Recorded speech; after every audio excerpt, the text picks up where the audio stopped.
नेपाल भारत सीमानाकामा भारतीय प्रहरी परिचालित कश्मीर हमलाको कारण सुरक्षा व्यवस्थापनमा कडाई। नेपाल भारत सीमानाका नेपालगञ्ज, रूपैडिया, सुनौली, कृष्णनगर, टनकपुर, बनबासा लगायतका नेपाल भारत सीमानाका बोर्डरहरूमा सुरक्षा व्यवस्थापन कडा गरिएको छ।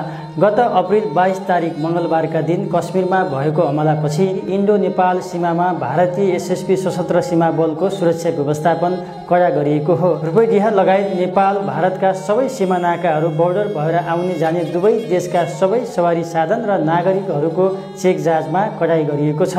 भारत विरोधी, अझ भनौं भारतमा विगतदेखि वर्तमानसम्म कश्मीर हमला गरिरहने देश पाकिस्तान, सोही देशका त्यस्ता नागरिक र त्यस्ता आतंकवादीहरू भारतमा पस्न नसकुन् भनेर पनि भारतले नेपाल सिमानामा यो किसिमको सुरक्षा व्यवस्थापनमा कडाई गरेको हो। विगत हेर्ने हो भने पाकिस्तानबाट नेपालको बाटो हुँदै भारत आउने पाकिस्तानी नागरिकहरूको बाक्लो उपस्थिति छ।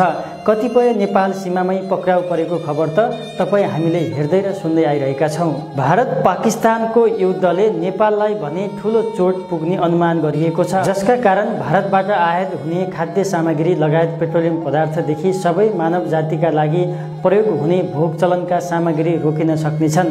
कारण भारत पाकिस्तानको यही युद्ध हमलाको कारण बन्नेछ।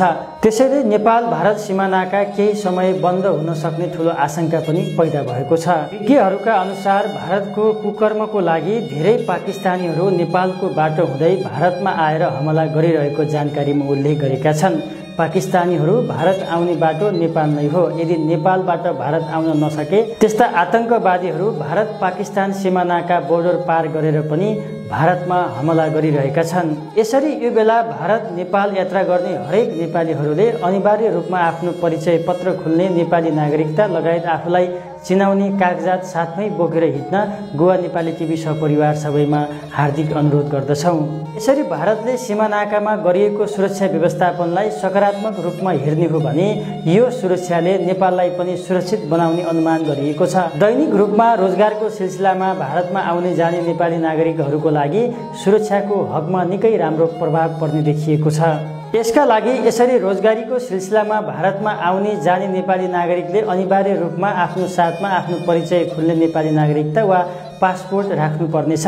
यसरी आफ्नो परिचय पत्र सहित यात्रा गर्ने हो भने कुनै पनि नेपालीलाई नेपाल भारत सीमानाकामा कुनै समस्या नपर्ने सम्बन्धित अधिकारीहरूले बताएका छन्।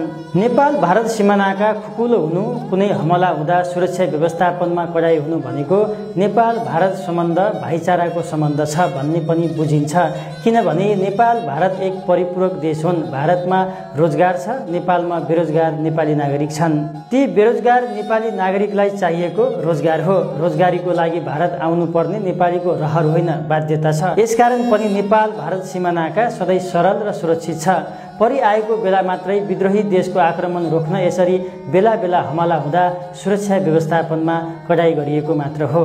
तपाईलाई आजको हाम्रो यो प्रस्तुति कस्तो लाग्यो? आफ्नो विचार लेख्न नभुल्नुहोला। हेर्दै गर्नुहोला गोवा नेपाली टिभी। धन्यवाद। स्वादिलो एवं स्वस्थकर खानाको एक विश्वासिलो नाम करण रेस्टुरेन्ट बार। अरबिन सागरको मुटु दुनपौला जेटीको काखमा अवस्थित करण रेस्टुरेन्टमा यहाँलाई स्वागत छ।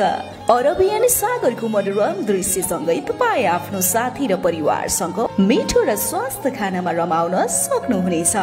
यहाँ सी फूडका विभिन्न परिकारका साथै Goan, Indian, Chinese, continental, tandoori लगायत विश्व प्रख्यात नेपाली मोमो र सेकुवाको स्वाद लिन सक्नुहुनेछ। तपाईँ जन्मदिन, पार्टी, एनिभर्सरी वा विभिन्न संघ संस्थाको कार्यक्रम गर्ने सोचमा हुनुहुन्छ भने पनि यहाँको शान्त वातावरण अनि सामुद्रिक मनोरम दृश्यले तपाईँले मनाउने उत्सवलाई अझ मनोरञ्जन प्रदान गर्नेछ। त्यसैले आउनुहोस् करण रेस्टुरेन्टको स्वादिलो जादुमय परिकारको अनुभव लिनुहोस्, जहाँ तपाईँको प्रत्येक परिकार नै उत्सव हुनेछ अनि प्रत्येक क्षण यादगार रहनेछ। आजै आउनुहोस् अनि पत्ता लगाउनुहोस् कि करण रेस्टुरेन्ट एक जानै पर्ने ठाउँ हो, विशेष गरी प्रकृति प्रेमी र स्वादका पारखीहरूको लागि। साथ रिजर्भेसनको लागि तुरुन्त सम्पर्क गर्नुहोस्।